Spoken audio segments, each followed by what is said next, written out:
নমস্কার বন্ধুরা, সকল উচ্চ মাধ্যমিক পরীক্ষার্থীদের স্বাগতম গোপাল সাজেশনে, যেখানে প্রতিটি ভিডিও মানে পরীক্ষায় নম্বর বাড়ানোর গ্যারেন্টি। প্রতিটি প্রশ্ন তোমরা ভালো করে প্র্যাকটিস করে নেবে। আজকের বিষয় দ্বাদশ শ্রেণী বাংলা তৃতীয় সেমিস্টার। এছাড়াও দু একটি কথা বলে নিই তার আগে, যারা অনলাইন ক্লাসে ভর্তি হতে চাও তারা 8000146899 যোগাযোগ করো। প্রতিটি সাবজেক্ট এর নোট তোমরা পেয়ে যাবে পিডিএফ আকারে। শুরু করা যাক আজকের ভিডিও। অন্ধকার লেখাগুচ্ছ কবিতাটির কবি, উত্তর শ্রীজাত। 2 নম্বর প্রশ্ন, জাদু অশ্ব সিন্ধু জলে যা সাজে, উত্তর সপ্তডিঙা। 3 নম্বর প্রশ্ন, কবিরের ধর্ম ছিল সত্যের বয়ান। 4 নম্বর প্রশ্ন, পীরগঞ্জের বাবুদের বাড়ি থেকে আমরা নিমন্ত্রণ পেয়েছি। কিসের নিমন্ত্রণ? উত্তর মেজ বাবুর মেয়ের বিয়ে। 5 নম্বর প্রশ্ন, সন্ধ্যার কিছু পূর্বে জয়রাম বৈঠকখানায় বসে যে খেলা দেখছিলেন, উত্তর পাশা। একটি মাদি হাতি আছে, এখনও বাচ্চা বিক্রি করবে কিন্তু বিস্তর দাম চাই, দাম হলো কত? উত্তর হবে 2000। 7 নম্বর প্রশ্ন, নিমন্ত্রণ রক্ষা করে পীরগঞ্জ থেকে ফিরে বিকেলেই মহারাজ নরেশচন্দ্রের সঙ্গে দেখা করতে গিয়েছিলেন, উত্তর হবে জয়রাম মুখোপাধ্যায়। 8 নম্বর প্রশ্ন, দিগ্বিজয় রূপকথা কবিতাটির উৎস, উত্তর নবনীতা দেবসেনের শ্রেষ্ঠ কবিতা। 9 নম্বর প্রশ্ন, ধর্ম কবিতাটি লিখেছেন, উত্তর শ্রীজাত। 10 নম্বর প্রশ্ন, হাতি পাওয়া গেল না, জয়রামবাবুকে খবরটি দিয়েছিল কে? উত্তর পত্রবাহক ভৃত্য। 11 নম্বর প্রশ্ন, বেঙ্গল কেমিক্যালের প্রতিষ্ঠাতা, উত্তর প্রফুল্লচন্দ্র রায়। 12 নম্বর প্রশ্ন, মহারাজের কাছে কে চিঠি নিয়ে গিয়েছিলেন?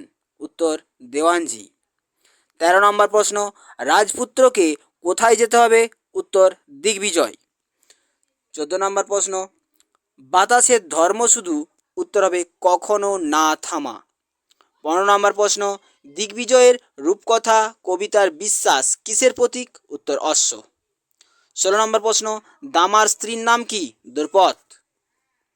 17 নম্বর প্রশ্ন, আইনস্টাইন কোন দেশে জন্মেছিলেন? উত্তর হবে জার্মানিতে। 18 নম্বর প্রশ্ন, মস্তিষ্ক হলো ভাষা শেখার যন্ত্র, মতটির প্রবক্তা, উত্তর নোয়াম চমস্কি। 19 নম্বর প্রশ্ন, পোর্টরাজ গল্পে কোন ভাষার কথা উল্লেখ আছে? উত্তর হবে আষাঢ়।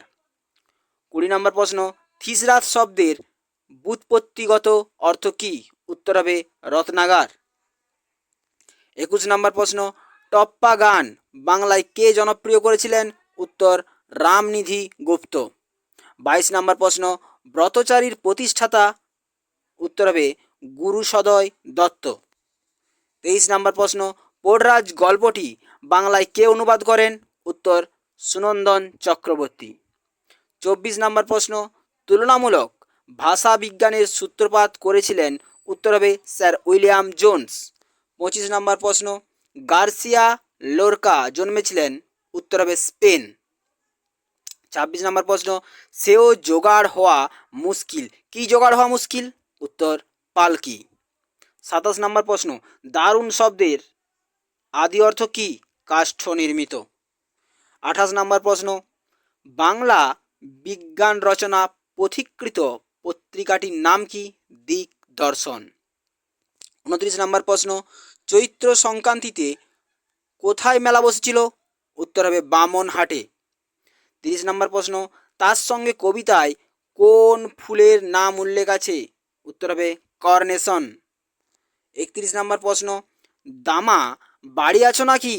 দামা ওহে দামা পেটরাজ বাড়ি আছো, বক্তা কে? উত্তর দ্রুপদ। 32 নম্বর প্রশ্ন, দামার বাড়ির দরজায় কে টানা চিৎকার জুড়ে দিয়েছিল? উত্তর হবে কুকুর।